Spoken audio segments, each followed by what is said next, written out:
Praise the Lord. प्रभु को धन्यवाद हो कि प्रभु ने आज एक और बार फिर हमें मौका दिया कि हम प्रभु की आराधना कर सकें। तो तमाम माउंट कार्मेल चर्च के सब्सक्राइबर और दर्शकों को जल्द आने वाले प्रभु यीशु मसीह के मधुर मीठे नाम में आज की शाम फिर एक और बार हमारे इस डेली ब्रेड कार्यक्रम में मैं आप सबका अभिनंदन करता हूं। आशा करता हूं आप अच्छे होंगे और प्रभु ने आपको संभाला है, आगे भी वो आपकी रक्षा और मदद। आइए हम अपनी आंखों को बंद करें और प्रार्थना में जाएं। हमारे जीवित और महान परमेश्वर, हम आपको धन्यवाद करते हैं। हमारी आराधना, वचन का पढ़ना, सुनना और सुनाना सब आपको पसंद आए। वचन की कुछ गूढ़ बातें जब हम समझें प्रभु, तो हमारी बुद्धि की आंखें खुल जाएं और परमेश्वर हमें तेरा भेद समझ में आने लगे और जो आराधना हम तुझे चढ़ाते हैं वो तुझे पसंद आए। धन्यवाद करते हैं, तूने हमारी प्रार्थना को सुना है। यीशु मसीह के नाम से मांगते हैं, आमीन। तो आइए, ये समय होगा कि हम परमेश्वर की आराधना में जाएंगे और कुछ देर हम प्रभु की आराधना करेंगे।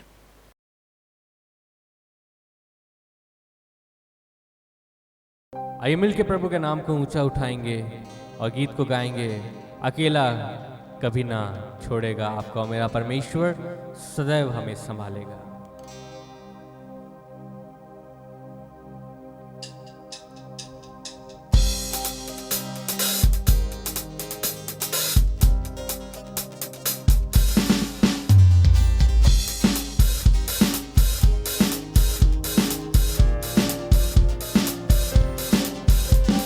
छोड़ेगा ना छोड़ेगा ना छोड़ेगा ना छोड़ेगा, अकेला कभी ना छोड़ेगा।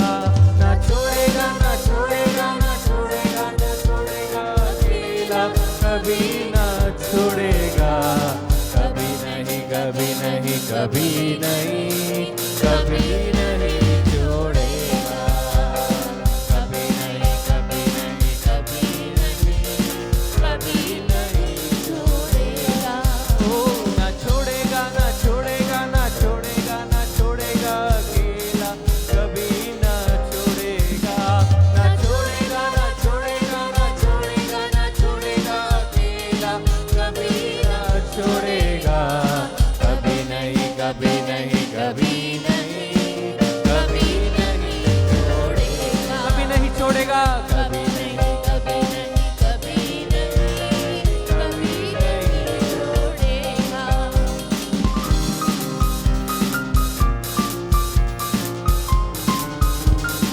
वो वादों का सच्चा है, सर्वाहा अच्छा है।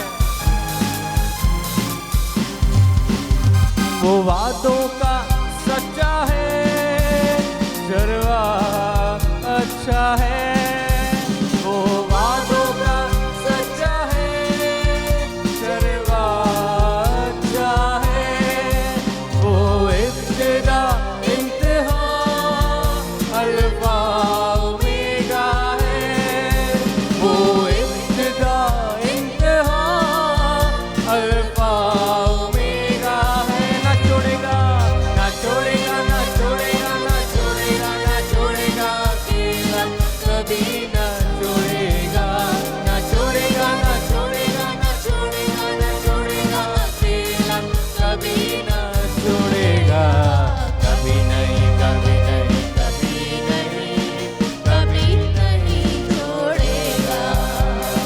कभी नहीं कभी नहीं कभी नहीं कभी नहीं छोड़ेगा। Jesus, praise you, Lord. Praise you, Master.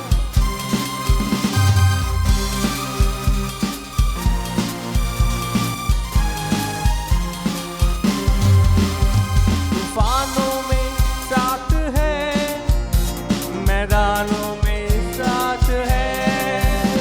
तूफानों में साथ है, मैदानों में साथ है। जंग उसकी खुद ही लड़े, निशानों में साथ है। जंग उसकी खुद ही लड़े, निशानों में साथ है। ना छोड़ेगा ना छोड़ेगा ना छोड़ेगा ना छोड़ेगा ना छोड़ेगा, अकेला कभी ना छोड़ेगा। ना छोड़ेगा ना छोड़ेगा ना छोड़ेगा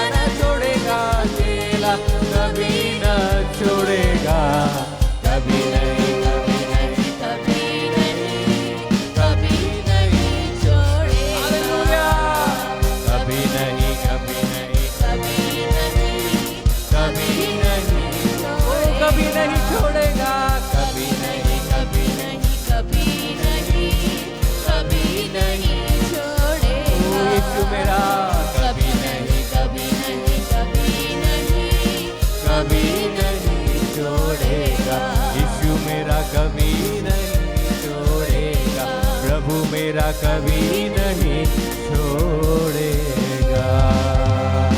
ताली बजा के प्रभु को आराधना दे, जो कभी नहीं छोड़ेगा, जो कभी नहीं त्यागेगा, हर पल संभालेगा, हर पल संभालेगा। आइए आंखों को बंद करें, उस प्रभु की ओर निहारें जो सर्वशक्तिमान।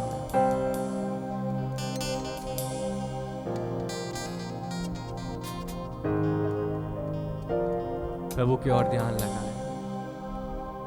दिल में बसा लिया तुझको, रूह में समा लिया तुझको,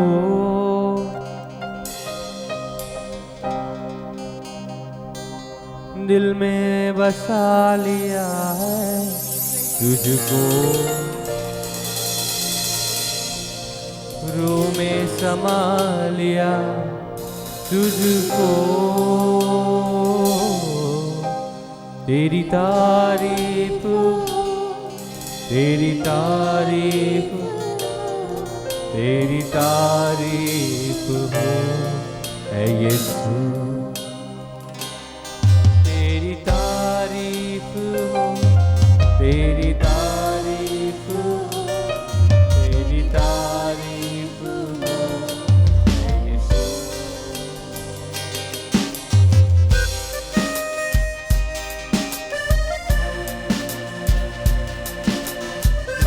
तारीफ होवे तेरी प्रभु, दिल में बसा लिया है तुझको, रूह में समा लिया तुझको, दिल में बसा लिया है तुझको, रूह में समा लिया तुझको,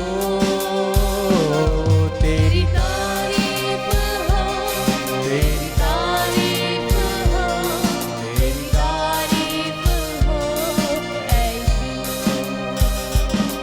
तेरी तारीफ हो, तेरी तारीफ हो, तेरी तारीफ हो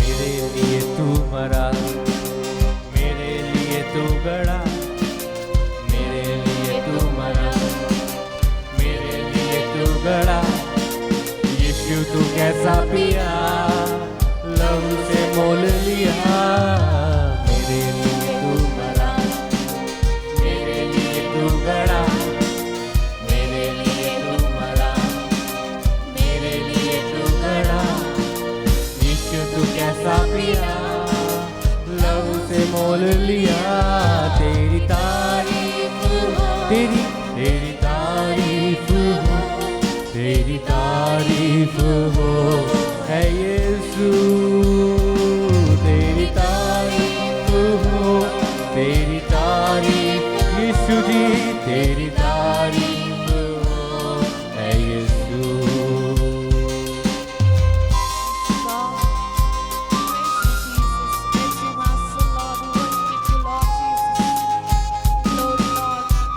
वंदना हो अब तेरी,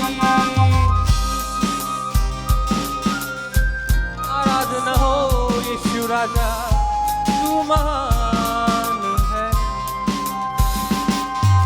वंदना हो अब तेरी, आराधना हो अब तेरी, वंदना हो अब तेरी, आराधना हो अब तेरी, महिमा करूं मैं तेरी, आशा यही नासरी, वंदना हो अब तेरी, आराधना हो अब तेरी, गाइए वंदना हो अब तेरी, आराधना आराधना हो अब तेरी, महिमा करूं मैं तेरी, आशा यही नासरी, तेरी तारीफ हो, तेरी तारीफ हो, तेरी तारीफ हो, ऐ यीशु तेरी तारीफ, तेरी तारीफ, तेरी तारीफ हो, तेरी तारीफ हो, ऐ यीशु तेरी तारीफ हो, तेरी तारीफ हो, अप्पा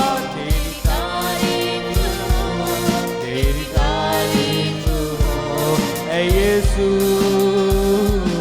तेरी तारीफ हो, यीशु राजा तेरी तारीफ हो, तेरी तारीफ हो, ऐ यीशु ओ तेरी तारीफ हो, ऐ यीशु तेरी तारीफ हो, ऐ यीशु।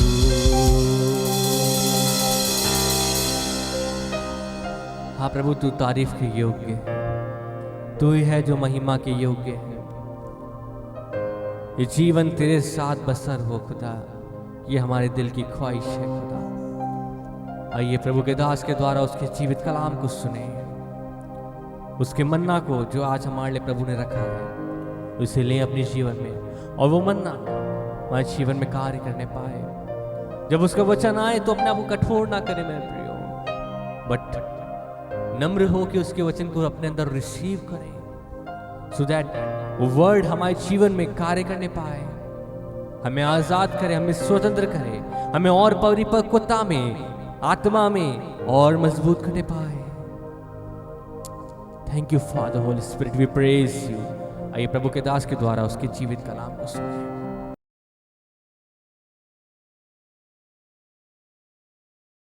Praise the Lord. अभी हम परमेश्वर की आराधना कर रहे थे और प्रभु को धन्यवाद देते हैं कि एक अच्छी आराधना हम प्रभु को चढ़ा पाए। और ये समय होगा कि हम परमेश्वर के वचन की ओर जाएंगे और मत्ती रचित सुसमाचार उसका 18वां अध्याय और उसके 15 पद से लेकर के और 17 पद तक पढ़ेंगे। यदि तेरा भाई तेरे विरुद्ध अपराध करे तो जा और अकेले में बातचीत करके उसे समझा। यदि वह तेरी सुने तो तूने अपने भाई को पा लिया। यदि वह न सुने तो एक या दो जन को अपने साथ और ले जा, कि हर एक बात 2 या 3 गवाहों के मुँह से निश्चित की जाए। यदि वह उनकी भी न माने तो कलीसिया से कह दे, परंतु यदि वह कलीसिया की भी न माने तो तू उसे अन्य जाति और महसूल लेने वालों जैसा जान। Praise the Lord. मेरे अजीजों, यहाँ पर हमने प्रभु यीशु मसीह के इस वचन को पढ़ा है और यहाँ लिखा है, यदि तेरा भाई अपराध करे। यदि, पहली बात हमें ये समझना है, यदि वो तेरा भाई, यहाँ एक ब्लड रिलेशन की बात नहीं हो रही है, परंतु मे भी हो सकता है कि आपका ब्लड रिलेटिव जो है या भाई जो है, जो एक ही पिता से जन्मे हुए हैं, एक ही घर में पले बड़े हुए हैं, उसको हम भाई बोलते हैं। परंतु यहाँ जो ये जो तेरा भाई जो शब्द इस्तेमाल हो रहा है, ये एक ऑर्गेनाइजेशन को बता रहा है, एक संस्था को बता रहा है, एक मंडली को बता रहा है, या एक समूह संगठन को बता रहा है। और उसमें कोई व्यक्ति जो इक्वलेंट योर ब्रदर है, यानी तेरा भाई के समान है, अगर वो भाई कोई अपराध करता है या उससे गलती हो जाती है, तो तरीका क्या है समझाने का। देखिए, यहाँ पर परमेश्वर का वचन हमें बताता है कि पहले हम इस बात को समझ लें कि ये जो है व्यक्ति जो भी है तो आपका भाई ना।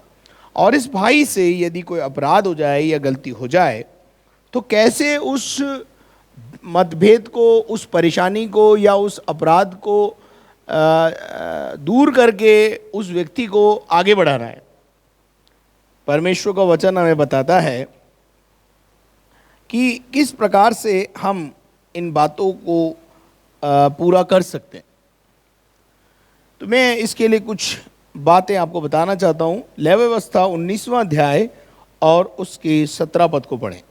लेवी व्यवस्था 19 अध्याय और उसके 17 पद को पढ़ें। अपने मन में एक दूसरे के प्रति बैर न रखना, अपने मन में एक दूसरे के प्रति बैर न रखना, अपने पड़ोसी को अपने पड़ोसी को अवश्य डांटना, हाँ नहीं तो उसके पाप का भार तुझको उठाना पड़ेगा। हाँ, आपका पड़ोसी अगर गलत करता है या आपका भाई गलत करता है तो उसको डांटने का अधिकार आपके पास है। ये देख लीजिए, ये प्रभु का वचन कहता है कि उसको डांटने का, उसको समझाने का अधिकार आपके पास पाया जाता है। लूका रचित सुसमाचार उसका 17वां अध्याय और उसका 3 और 4 पद को भी पढ़ें। सचेत रहो, यदि तेरा भाई अपराध करे सचेत रहो, सावधान रहो। यदि तेरा भाई अपराध करे तो उसे समझा, तो क्या करना है? सबसे पहले उसे समझा, और कैसे समझाना है? और यदि पछताए, नहीं, पहले उसे कैसे समझाना है। कभी कभी हम जो है, हमारे को यही नहीं पता हो कि हमारा भाई अगर गलत कर रहा है, कोई गलती में है, तो उसे समझाना कैसे है। बाइबल स्टेप बाय स्टेप बात करती है। अगर अभी हमने यहाँ पर जो पढ़ा, यदि तेरा भाई अपराध करे तो जाकर उसे अकेले में उससे बातचीत कर। सबसे पहले कैसे बात? पहला स्टेप क्या है? पहला स्टेप यह है कि कोई अपराध हमारे भाई से हो जाए, बहन से हो जाए, बुजुर्ग से हो जाए, पिता से हो जाए, माँ से हो जाए, किसी से भी हो जाए, उसका तरीका यह है कि अकेले में जाकर बात की जाए, अकेले में उसे समझाया जाए, ना कि सबके साथ चौड़े धाड़े। देखिए, प्रभु यीशु मसीह का बहुत अपना एक अलग तरीका था अपराधियों और बैकस्लाइडर से, और अलग प्रकार की बातचीत थी। मैं अच्छी तरह मुझे याद है परमेश्वर के वचन में अगर अपन देखें, यूहन्ना रचित सुसमाचार और उसके 21वें अध्याय में प्रभु यीशु मसीह के जो 12 चेले हैं, उनमें से 11 चेले एक जगह इकट्ठे हैं और वहाँ पतरस जो है वो अब लीडरशिप कर रहा है। 21 का 1 पढ़ दे। इन बातों के बाद यीशु ने अपने आप को तिब्रियास झील के किनारे हाँ। चेलों पर प्रकट किया, हाँ। और इसी रीति से प्रकट किया। आगे। सिमोन पतरस और थोमा जो दिदमुस कहलाता है, और गलील के काना नगर का नतनियल और जब्दी के पुत्र और उसके चेलों में से 2 और जन इकट्ठे थे। यहाँ पर कुछ चेले हैं जो तिब्रियास झील के ऊपर इकट्ठे हैं, लेकिन तिब्रियास झील पर पहुंचने से पहले 3 पद को पढ़ें। सिमोन पतरस ने उनसे कहा, शिमोन पतरस ने उनसे कहा, मैं मछली पकड़ने जा रहा हूँ। मैं तो मछली पकड़ने जा रहा हूँ। मैंने तो यीशु मसीह पे विश्वास किया था, और मैंने सोचा था कि यीशु मसीह राजा वाजा बनेगा तो हमारा भी कहीं मंत्री पद में जो है नंबर लग जाएगा। और ये तो यीशु मसीह को तो लोगों ने पकड़ लिया, और उसके खुद के एक चेले ने उसको धोखा दिया और धोखा दे के बेच दिया, और उसकी कहानी तो ख़त्म हो गई। क्रूस के ऊपर उसकी कहानी जो है ख़त्म हो गई, और अब वो राजा वाजा बनने वाला नहीं है, इसलिए मैं तो मछली पकड़ने को जा रहा हूँ। ये पतरस के बैक स्लाइड होने का संदेश आपको मिल रहा है। आपको पता चल रहा है यहाँ पर कि पतरस यीशु मसीह को छोड़कर फिर से अपने पुराने धंधे पर, संसार में जा रहा है। अच्छा, खुद तो जा रहा है जो जा रहा है, लेकिन साथ में कुछ और लोगों को भी ले जा रहा है। Praise the Lord. अब जब ये सारे के सारे चेले तिब्रियास झील के ऊपर चले गए, और तिब्रियास झील के ऊपर पहली और दूसरी आयत में जैसा हमने पढ़ा, वहां लिखा हुआ है कि यीशु उनसे मुलाकात करने आया। कौन आया उनसे मुलाकात करने? यीशु उनसे मुलाकात करने आया। अब जब यीशु मसीह वहां उनसे बात करने आया तो कैसे बात कर रहा है, कैसे समझा रहा है? वही स्ट्रेटेजी और वही तरीका आपका भाई जब अपराध करे तो आपको भी अपनाना है। देखिए पढ़े लिखा क्या है। भोर होते ही भोर को होते ही यीशु किनारे पर आ खड़ा हुआ, यीशु किनारे पर आकर खड़ा है, तो भी चेलों ने नहीं पहचाना तो भी चेले उसे नहीं पहचाना। पहचान पाए। आगे कि यह यीशु है। यीशु है। तब यीशु ने उनसे कहा, हाँ, हे बालको, हे बालको, क्या तुम्हारे पास कुछ मछलियां हैं? क्या बोला? हे बालको। ओ माय चिल्ड्रन, मेरे बेटे बेटियों।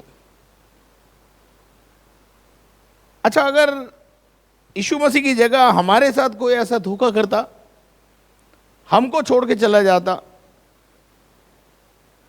तो हम उसके बाद जाके उससे कैसे एटीट्यूड में बात करते हैं। देयर इज हम यीशु मसीह के एटीट्यूड को यहां पर देख रहे हैं। और किसके प्रति एटीट्यूड?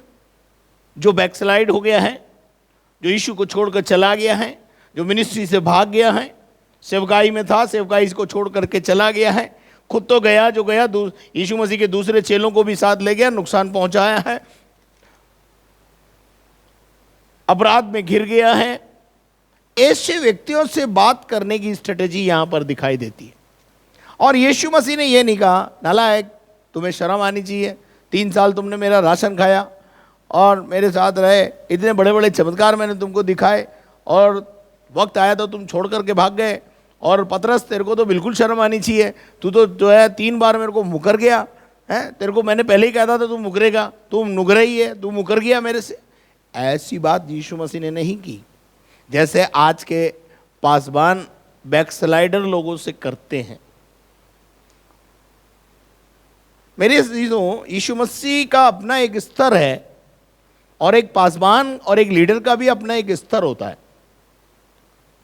चाहे नीचे वाला कितना भी नीचे अपने स्तर से गिर जाए, पर एक लीडर को अपने स्तर से कभी नहीं गिरना चाहिए। ये लीडरशिप में यहां पर यीशु मसीह से हमें सीखने को मिल रहा है। वहां जाकर वो यीशु मसीह उनको, पतरस को डांट नहीं रहा है, पतरस से अबे तबे करके बात नहीं कर रहा है, बदतमीजी से बात नहीं कर रहा है, और पतरस को ये नहीं बोल रहा है कि तुम्हें शर्म आनी चाहिए, तुम लोग मुझे छोड़कर आ गए, और जब क्रूस के नीचे जो है तुमको मैंने देखा तो वहाँ कोई भी नहीं था, केवल यूहन्ना था, तुम लोग सब नुकरे हो। ऐसा कोई शिकायत, कोई कंप्लेन जीसस को नहीं है। This is the attitude of Christ. जो उसे छोड़कर चले गए उनसे भी वो आज कैसे बात कर रहा है, हे बालकों। और फिर नेक्स्ट सेंटेंस पूछ रहा है, क्या तुम्हारे पास? तब यीशु ने उनसे कहा, हे बालको, क्या तुम्हारे पास कुछ मछलियां हैं? हाँ, कुछ खाने को। मेरी बाइबल में लिखा है, मछली वछली नहीं लिखा मेरी बाइबल में, मेरी बाइबल में लिखा है कुछ खाने को है क्या। तो अगर जैसे मान लीजिए मैं एक ऐसे परिवार में जाता हूँ जो मुझे छोड़ के चला गया, ठीक है, और मैं वहाँ गया, मैंने प्रेज द लॉर्ड किया, अब वो मुझे बैठने को भी नहीं बोल रहा है, तो मैं तो ऐसा बोलना चाहिए मुझे, अरे भाई हम तो इतनी देर से खड़े हैं, तुम तो बैठने को भी नहीं बोल रहे हो। पर यीशु मसीह ऐसा नहीं बोल रहा है। यीशु मसीह बोल रहा है, अरे भैया खाने वाने के लिए नहीं पूछोगे क्या? ये खाने को है क्या? इसका मतलब ये है कि खाने वाने के लिए नहीं पूछोगे क्या? आपको पता है कि जब कोई एक इंसान एक टेबल पर बैठकर खाना खा लेता है तो रिलेशनशिप पक्के होते हैं, रिलेशनशिप में मधुरता आती है। क्या आप मेरे साथ हैं? क्या आपको मेरी बात समझ में आ रही है? आती नहीं वैसे मेरी बातें समझ में, और आती भी हो तो गले नहीं उतरती है। अब यहां पर अपन देखते हैं, यीशु मसीह ने उससे पूछा, अरे भैया तुम लोग खाने वाने के लिए नहीं पूछोगे मुझे, हैं? चाय पाने के लिए नहीं पूछोगे, हैं? क्योंकि यीशु को पता है कि अगर खाने की बात करूंगा तो थोड़ा इनके साथ बातचीत करने को टाइम मिलेगा, रिलेशनशिप बिल्डअप हो जाएंगे, रिलेशनशिप में मधुरता आ जाएगी। यीशु को इनसे कोई कंप्लेन नहीं है। यीशु जानता है ये विषम परिस्थिति में मुझे छोड़कर भागे, ये मनुष्य है और मैं परमेश्वर हूं। मनुष्य की सीमा और परमेश्वर की सीमा में बहुत अंतर है। वो परमेश्वर जानता है कि मनुष्य मिट्टी से बना हुआ है, इसलिए उसने वहां पर पतरस से, यूहन्ना से, याकूब से और बैकस्लाइड हुए हुए चेलों से जो मछली पकड़ने चले गए थे उनसे अकेले में जाके बात किया और उनसे कहा, भाई कुछ खाने वाने को है क्या? उन्होंने उत्तर दिया, अरे प्रभु आप खाने की बात कर रहे हो, यहाँ तो लाले पड़े पड़े हैं, कितने दिन हो गए हमको, बहुत पूरी रात यहाँ मेहनत किया है मछली वछली पकड़ने को और मछली वछली पकड़ी नहीं, धंधा चल नहीं रहा है। अरे भाई यीशु से अलग होके धंधा करोगे, सेवकाई से अलग जाकर धंधा करोगे तो धंधा तो मंदा ही रहेगा। यीशु को साथ लेकर सेवा करो, यीशु को साथ लेकर बिजनेस करो, यीशु को साथ लेकर नौकरी करो, सब कुछ बढ़िया चलेगा। Praise the Lord. तो यहां पर यीशु मसीह ने उससे कहा कि उन्होंने बोला, प्रभु हमारे पास खाने को कुछ भी नहीं है, कितने दिन हो गए हमने भी खाना वाना नहीं खाया है। तो यीशु ने कहा चलो अब मुझे चमत्कार करना होगा, और यीशु ने एक बड़ा चमत्कार वहां पर किया। मैं यहां सिर्फ आपको इसलिए लेकर आया था ताकि आपको यीशु मसीह का अपराधियों के प्रति, बैकस्लाइडर्स के प्रति, जो संसार में वापस चले जाते हैं उनके प्रति आपको यीशु का प्यार और एटीट्यूड मालूम पड़ जाए। मैं लीडर्स और पासबानों को भी कहना चाहता हूं जो आपको छोड़ के चले गए। देखिए ये बात हम अब्राहम के जीवन में भी देख सकते हैं। अब्राहम और लूत दोनों जब अलग हो गए, अलग होने का कारण उनका दोनों का झगड़ा नहीं था, उनके चरवाहों में झगड़ा था और इस कारण से वो अलग चला गया। लेकिन जब वो अलग चला गया, शारीरिक रूप से जरूर अलग गया, लेकिन जब लूत के ऊपर विपत्ति आ गई और उसको राजा उठा के ले गया, बंदी बना के ले गया, तो अब्राहम ही जाकर अपनी सेना को ले जाकर उसने उसको छुड़ा के लेकर आया। और वहां अब्राहम ने ऐसे कमेंट्स नहीं किए, हमें छोड़ के जाओगे तो ऐसा ही होगा, और जाओ हमें छोड़ करके, मैं तो नहीं आ रहा तेरे को बचाने के। नहीं, ऐसा ये व्यवहार नहीं होना चाहिए। जो आपको छोड़कर चले गए हैं उनके प्रति भी जब वो समस्या में है, विपदा में है, परेशानी में है, आपका हाथ मदद के लिए बढ़ जाना चाहिए। यही तो है मसीहत, यही तो सिखाती है मसीहत और यही सिखाती है बाइबल। Praise the Lord. जब तेरा भाई अपराध करे तो उससे अकेले में समझा, पहली बात अकेले में समझा। मत्ती रचित सुसमाचार और उसका 5 अध्याय उसका 23 और 26 पद पढ़े। इसलिए यदि तू अपनी भेंट वेदी पर लाए और वहां तू स्मरण करे कि तेरे भाई के मन में तेरे लिए कुछ विरोध है, तो अपनी भेंट वही वेदी के सामने छोड़ दे आगे, और जाकर पहले अपने भाई से मेल मिलाप कर ले और तब आकर अपनी भेंट चढ़ा। और उसके बाद जब तक तू अपने मुद्दई के साथ मार्ग ही में है, जब तक तू मुद्दई के साथ मार्ग में है, जो तुझे कोर्ट कचहरी में खींचने वाला है, उससे झटपट मेल मिलाप कर ले। क्या कर ले? झटपट मेल मिलाप कर ले। कहीं ऐसा ना हो कि मुद्दई तुझे हाकिम को सौंपे और हाकिम तुझे सिपाही को सौंप दे और तू बंदीगृह में डाल दिया जाए।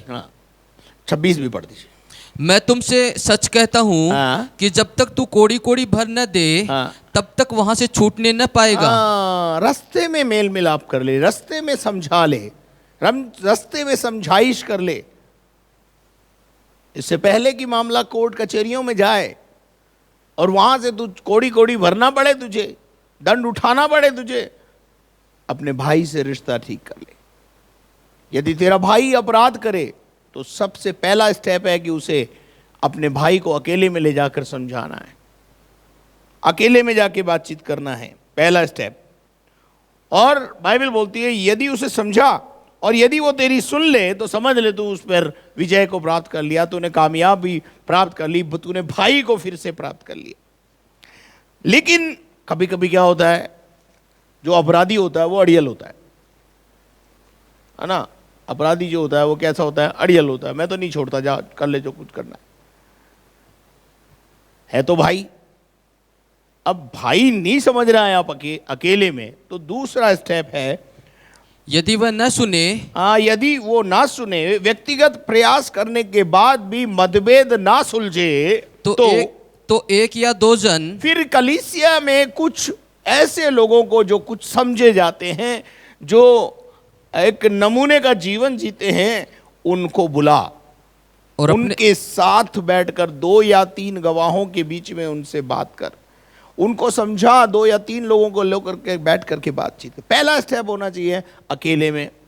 नंबर 2 है 2 या 3 प्रतिष्ठित पुरुष, कलीसिया में पाए जाने वाले, उस संस्था में पाए जाने वाले 2 या 3 वो लोग जो प्रभु को प्रेम करने वाले हैं, उनसे उनको पद 16 अगर अपन पढ़ेंगे तो यहाँ पर 2 जन यदि वह साथ ले जा और अपने साथ ले जा कि हर एक बात 2 या 3 गवाहों के मुंह से निश्चित की जाए। हाँ, अब अपन देखते हैं कि परमेश्वर का वचन 2 कोरिन्थियों 13वां अध्याय उसके पहला पद को पढ़े।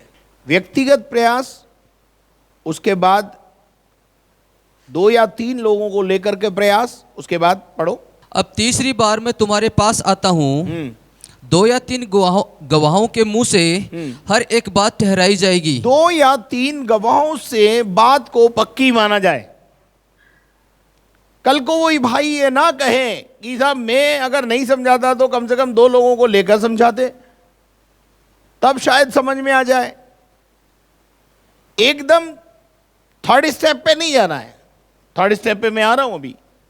पहला स्टेप है व्यक्तिगत समझाइश, दूसरा है 2 या 3 गवाहों के साथ बैठकर बातचीत के माध्यम से, और उसके बाद व्यवस्था विवरण 17वां अध्याय 6 पद। जो प्राणदंड के योग्य ठहरे, जो अपराध करे और प्राण के दंड के योग्य ठहरे, वह एक ही की साक्षी से न मार डाला जाए। हाँ, देखो खुदा का कलाम बोलता है एक व्यक्ति के कहने से नहीं मान लेना भाई ये अपराधी है।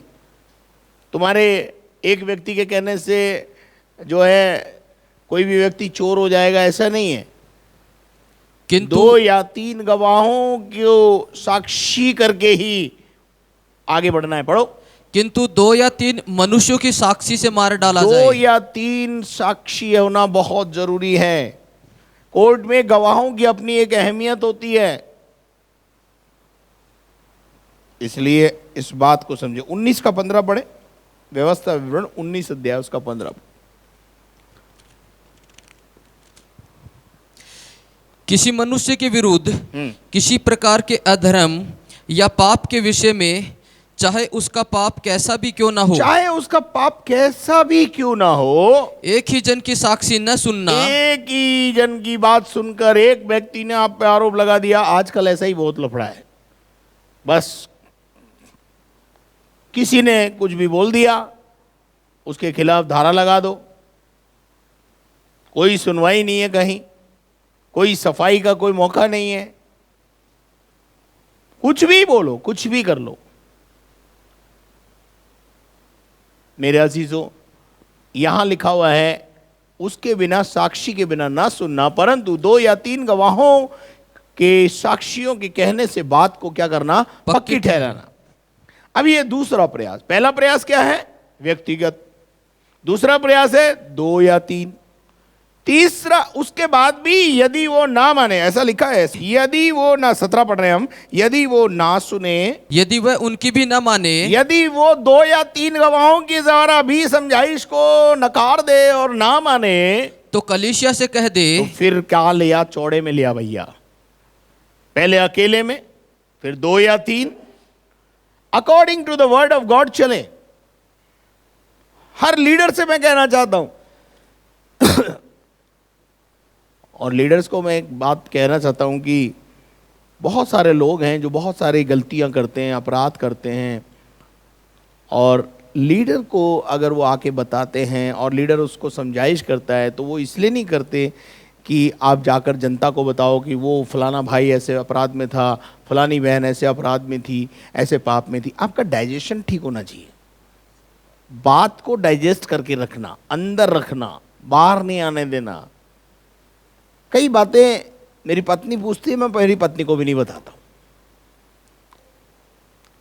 है ना। मैं कई बार बोल चुका हूं, मैं तो 2 रोटी खाने वाला इंसान हूं, ज्यादा नहीं खाता हूं, फिर भी ये पेट बाहर आया हुआ है। कुछ लोग मेरे से बोलते हैं, अरे भाई साहब ये क्या है? तो मैं उनको हमेशा एक ही बात बोलता हूं, भाई ये ज्यादा खाना खाने से बाहर नहीं आया है, इसके अंदर बहुत सारे राज छुपे हुए हैं। 25 साल से सेवकाई कर रहा हूं, कई परिवारों के राज, कई परिवारों के दुख दर्द, अपराध, परेशानियां, जिसको वो दूसरों को बयान नहीं कर सकते थे, उन्होंने आके मुझसे बयान की है। और मैंने उनको समाधान भी दिया, उनके लिए प्रार्थनाएं भी की, और वो राज अभी भी, इसीलिए ये मध्य प्रदेश बड़ा हुआ है। बाकी आप कभी भी खाने पे बुलाओ, 2 रोटी से ज़्यादा कभी नहीं खाता, चाहे रोटी मोटी हो चाहे पतली हो, 2 ही खा के उड़ जाता। इसलिए कभी कभी क्या होता है, कुछ लोग सोचते हैं अरे पादरी साहब का पेट बहुत बड़ा है, पता नहीं कितना खाते होंगे, तो खाने पे बुलाने से भी डरते। तो मैं आपको बताना चाहता हूँ, अक्सर पादरियों के पेट बड़े होते हैं तो वो खाने से नहीं होते हैं, वो राज छुपे होते हैं। समझने वाले समझ लो। और जिसका डाइजेशन जितना तगड़ा होगा उतना ही पेट में समाई हुई है सब बातों को। बोलते हैं ना पेट में रखना, तेरे पेट में नहीं ठहरती है, ऐसा अपने मारवाड़ी में ऐसा बोलते हैं, तेरे पेट में नहीं रहती कोई बात। तो तीसरा जो स्टेप है वो ये है कि जब वो बिल्कुल आपने व्यक्तिगत भी नहीं सुनी, 2-3 गवाहों के बीच में भी समझाया, नहीं माना, तब बाइबल बोलती है उसे कलीसिया के बीच में ला, संस्था के बीच में ला, लोगों के बीच में लेकर आ। और अब आगे बढ़ेंगे, वहां क्या लिखा, परंतु यदि वह कलीसिया की भी न माने। हाँ, अभी 17 पद को वापस से पढ़े, वहां लिखा है तीसरे में कि यदि वह उसकी ना माने तो कलीसिया से कह दे। किससे कहना है? कलीसिया से, समूह से कहना है, संगठन से कहना है, समाज में जो लोग हैं उनके बीच में उस बात को लाके रखना है। ये मानता ही नहीं है। मैंने व्यक्तिगत समझाया, मैंने 2-3 लोगों के साथ समझाया, फिर भी नहीं मानता है। तो तीसरा जो स्टेप है वो है अनुशासन के स्टेप्स हैं ये। किसी को अनुशासित करना है, पहले अकेले में बोलो, फिर भी उसको समझ में नहीं आ रही, 2-3 लोगों को बोलो ताकि वो भी सुधर जाए और वो जो सुनने वाले हैं वो भी सुधर जाए। और तीसरा, अगर वो नहीं मानता है तो कलीसिया के सामने, और यहां लिखा है परंतु यदि वो कलीसिया से कह दे, और यदि वो कलीसिया की भी ना माने तो अब आगे क्या लिखा है, तो तू उसे अन्य जाति, विश्वासी तो है ही नहीं फिर तो वो हमारे समूह में घुस गया है लेकिन समूह के लायक नहीं,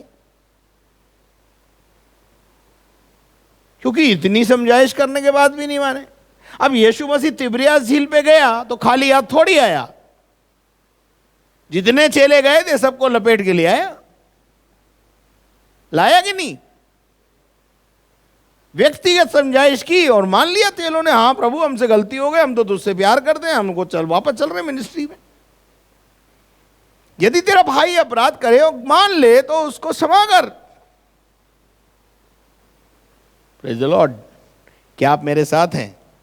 अब बाइबल बोलती है उसे कलीसिया के सामने ले आ, और यदि वो कलीसिया की बात ना माने, लोगों की समझाइश भी ना सुने, तो उसे अन्य जाति और महसूल लेने वाला सा जान। इसका मतलब यह है कि उसमें विश्वासी नाम की कोई क्वालिटी है ही नहीं। वो विश्वासी नहीं है, वो विश्वासी है। जहर भरा हुआ है अंदर, पाप भरा हुआ है अंदर, बाई चांस नहीं हुआ है, आदत में है उसके वो। तो वचन हमें इस बात को सिखाता है कि हम इस बात को सीखें। मेरे अजीजों, मत्ती का 6 अध्याय उसके 14 और 15 पद को पढ़ें। इसलिए यदि तुम मनुष्यों के अपराध क्षमा करोगे, हाँ, यदि तुम मनुष्य के अपराध क्षमा करोगे तो तुम्हारा स्वर्गीय पिता भी तुम्हें क्षमा करेगा। हाँ भैया, क्षमा करोगे तो क्षमा पाओगे, सीधी सी बात है। और यदि तुम मनुष्यों के अपराध क्षमा न करोगे, यदि तुम मनुष्य के पाप क्षमा नहीं करोगे तो तुम्हारा पिता भी तुम्हारे अपराध क्षमा न तो करेगा। तुम्हारा बाप भी, तुम्हारे माँ बाप भी, तुम्हारे पिता भी, स्वर्गीय पिता भी तुम्हारा अपराध क्षमा नहीं करेगा। मेरे अजीजों, रोमियो की पत्री 16वां अध्याय उसके 17 पद को भी पढ़ दें। अब हे भाइयों, हाँ। मैं तुमसे विनती करता हूँ कि जो लोग उस शिक्षा के विपरीत जो तुमने पाई है फूट डालने और ठोकर खिलाने का कारण होते हैं, हाँ। उन्हें ताड़ लिया करो हाँ। और उनसे दूर रहो। हाँ। क्योंकि ऐसे लोग हाँ। हमारे प्रभु मसीह की नहीं हाँ। परंतु अपने पेट की सेवा करते हाँ, हैं। इनको ताड़ लो, इनसे परे रहो, ऐसे लोगों को अलग करो, बहिष्कृत कर दो कलीसिया से। जो समझाइश पे भी नहीं माने, बार बार समझाने पे भी नहीं माने, एक दो लोगों के बीच में बैठ के समझाए तो भी नहीं माने, व्यक्तिगत वो समझाए तो भी नहीं माने, तो कलीसिया के बीच में लाओ, कलीसिया से बोलो, कलीसिया उसको जो है फिर बहिष्कृत करेगी। मेरे अजीजों, बहिष्कृत करने के लिए 7 बातें मैं आपको बता रहा हूं, जल्दी जल्दी लिख लीजिए। पहली बात, यदि कोई व्यक्ति अपराध में पाया जाता है,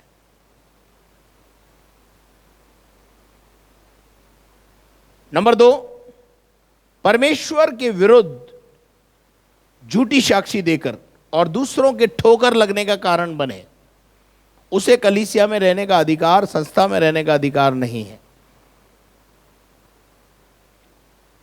नंबर 3, मसीह से बैर, मसीहत में रह के मसीह से बैर, जैसे बोलते हैं ना, पानी में रह के मगरमच्छ से बैर। अगर पानी में रहोगे तो मसीहत तो अपनानी पड़ेगी, मसीहत को अंदर रहो, और फिर मसीहत नहीं है तुम्हारे जीवन में, मसीहत से बैर, मसीह से बैर। मसीह से बैर का मतलब है आ तो रहे हैं कलीसिया में लेकिन शिक्षा नहीं सुनेंगे, शिक्षा पे चलेंगे नहीं, तो फिर आपके आने से फायदा क्या है? ऐसे लोगों को बहिष्कृत करने के लिए बाइबल बोलती है।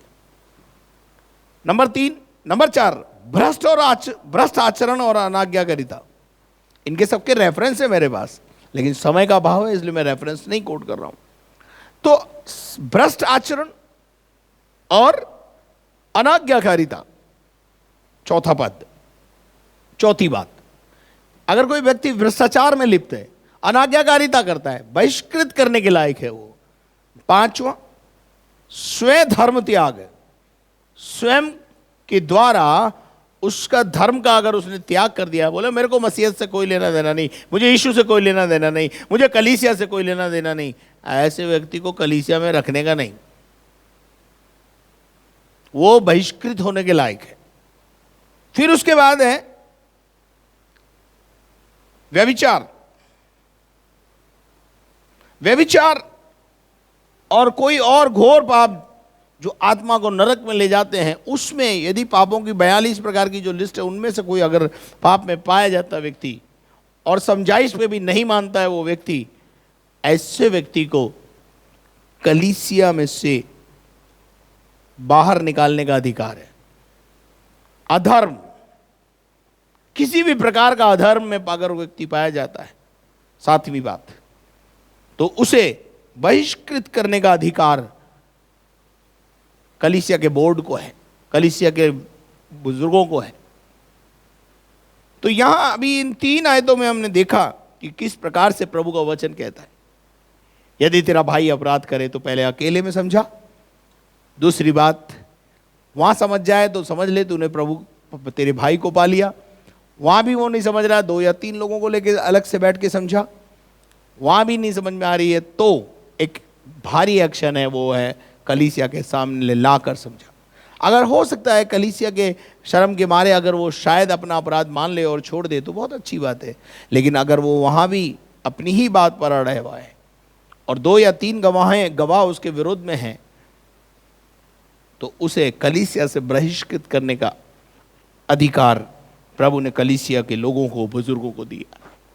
तो ये 3 बातें, 3 आयतें हमने आज पढ़ी हैं और इनमें से इन बातों को सीखा है। तो आइए आज शाम पहली बात, अपना अपराध मान लें और छोड़ दें तो दया की जाएगी। जब कोई तुम्हें समझाए, अकेले में समझाए, समझ जाओ। ऐसा ना हो कि 2 या 3 लोगों के बीच में जाकर समझाना पड़े, और यदि 2 या 3 लोगों तक की भी नौबत आ गई है वहां समझ लो। अगर ऐसा नहीं किया तुमने तो तुम्हारा पाप, अपराध कलीसिया के सामने लाया जाएगा और उस समय आपके लिए और भी ज़्यादा भारी दंड होगा, आपकी गर्दन शर्म से झुक जाएगी। तो 3 स्टेप यीशु मसीह ने सिखाए और कैसे बात करनी है वो भी हमने देखा। तो क्या हम ऐसा करते हैं? क्या आज शाम हम निर्णय लेंगे कि यदि कोई मेरा भाई मेरे अपराध किया है तो मैं उसे अकेले में समझाऊंगा और अकेले में समझाइश करूंगा, मैं ढंग से बात करूंगा, एटीट्यूड ठीक रखूंगा, अपना व्यवहार ठीक रखूंगा, अपना उसके प्रति कड़वाहट नहीं आने दूंगा अपने जीवन में उसके प्रति। अब्राहम के जीवन से मैंने आज आपको बताया कि अब्राहम और लूत अलग हो गए, लेकिन जब लूत पर विपदा आई तो अब्राहम ही उसे बचा के लेकर आया और वहाँ कोई कटाक्ष बाइबल बताती है वहाँ नहीं किया अब्राहम ने। अब्राहम ने फिर उसे आज़ाद कर दिया, बोला जा वापस जा, फिर तेरे पे कोई विपत्ति आए तो मैं तेरे साथ हूँ। मैं आज भी कहना चाहता हूँ, मैं अपने आलोचकों को आज भी प्यार करता हूँ, जो मुझे छोड़ गए हैं उनको भी मैं प्यार करता हूँ, जो ये कलीसिया छोड़ गए मेरा प्यार आज भी उनके साथ वैसा ही है। मैं अपने स्तर से कभी नीचे नहीं आऊंगा। मैं इस मंच से, इस जगह से कहना चाहता हूं, और यदि कोई ऐसा है जो केवल इस कारण से कि मैं छोड़ के चला गया था अब मैं वापस कैसे आऊं, मैं आपको कहना चाहता हूं, आप केवल मुझे एक फ़ोन कॉल कर दीजिए, हाँ मैं पादरी साहब आपके साथ बात करना चाहता हूं, मैं बात करने के लिए तैयार हूं, मैं आपको गले लगाने के लिए तैयार हूं, मैं आपके वापस आने के लिए कई सालों से प्रार्थना कर रहा हूं, मैं आपके लौट आने के लिए प्रार्थना कर रहा हूं। मैं क्यों नहीं आपको सीने से लगाऊंगा, क्यों नहीं आपको फिर से जो है इस कलीसिया में आपको स्थान दूंगा। परंतु हिम्मत थोड़ी सी आपको भी जुटानी होगी। मेरे एटीट्यूड में आप कभी परिवर्तन नहीं देखोगे। मैं इस मंच से आपको बताता हूँ, जैसा यीशु मसीह का स्वभाव है, यीशु ने जैसे उन लोगों से बात किया, मैं भी आपके पास आने को तैयार हूँ, खाने को तैयार हूँ, आपके साथ एक रिश्ता फिर से बनाने को तैयार हूँ। If you want to come back, you are most welcome. परमेश्वर आपको आशीष दे। धन्यवाद। आइए हम अपनी आंखों को बंद करें, हम दुआ करें। जीवित और महान परमेश्वर, हम तेरा धन्यवाद, तेरी स्तुति, तारीफ, महिमा, प्रशंसा करते हैं। आज की शाम प्यारे खुदावन, इन 3 बातों को हमने देखा प्रभु। यदि तेरा भाई अपराध करे तो अकेले में समझा, यदि नहीं माने तो 2-3 लोगों के बीच में समझा, यदि नहीं माने तो कलीसिया के बीच में लेकर आ। प्रभु काश अकेले में समझाइश हो और हर एक भाई और बहन समझ जाए, बहुत ही अच्छा होगा। प्रभु जो लौट गए हैं उन्हें वापस लौटा के ला। प्रभु जिनसे गलती हो गई उन्हें क्षमा कर दे। प्रभु आज शाम जितने बीमार हैं उनको छू के चंगा कर। आज शाम जितने निराश हैं उन्हें आशावान बना। प्रभु आज शाम वापस लौट आने की शाम हो जाए। आज शाम प्यारे खुदावन जिनका हियाव नहीं बन रहा उनको हियाव बन जाए प्रभु जी। प्यारे खुदावन प्रभु, हम तेरा धन्यवाद देते हैं। जितने लोगों के आज जन्मदिन है और जितने लोगों के आज मैरिज एनिवर्सरी, सभी को आशीष दे। हम घटे और तू बढ़े प्रभु, यही हमारे जीवन की इच्छा अभिलाषा है। धन्यवाद करते तू हमारी प्रार्थना को सुना है। सारी महिमा तुझे देते। प्रार्थना को आपके पुत्र और हमारे जिंदा खुदावन यीशु मसीह के नाम से मांगते हैं, आमीन। और अब हमारे खुदावन यीशु मसीह का फजल, खुदा बाप की मोहब्बत, पाक रूह की रिफाकत और शराकत अब से लेकर हमेशा तक हम सबों के साथ होती रहे और हम सब बोले आमीन। May God bless you. परमेश्वर आपको आशीष दे। यदि आपने हमारे चैनल को सब्सक्राइब नहीं किया तो जल्दी से सब्सक्राइब करें, बेल आइकन को दबाएं, शेयर करें, लाइक करें। प्रार्थना टावर के नंबर स्क्रीन के ऊपर है। प्रार्थना के निवेदन हमें भेजें, हम आपके लिए प्रार्थना करेंगे। परमेश्वर आपके लिए काम करेगा और निरंतर आपकी प्रार्थनाएं हमारे लिए होती रहें, ये हमारी आपसे गुजारिश है। और यदि इस सेवकाई को आप खड़े रहते हुए देखना चाहते हैं, आर्थिक सहयोग यदि आप देना चाहते हैं तो बैंक अकाउंट की डिटेल स्क्रीन पर है। Thank you very much and may God bless you. कल शाम फिर आपके साथ मुलाकात करेंगे। तब तक के लिए घर में रहें, सुरक्षित रहें।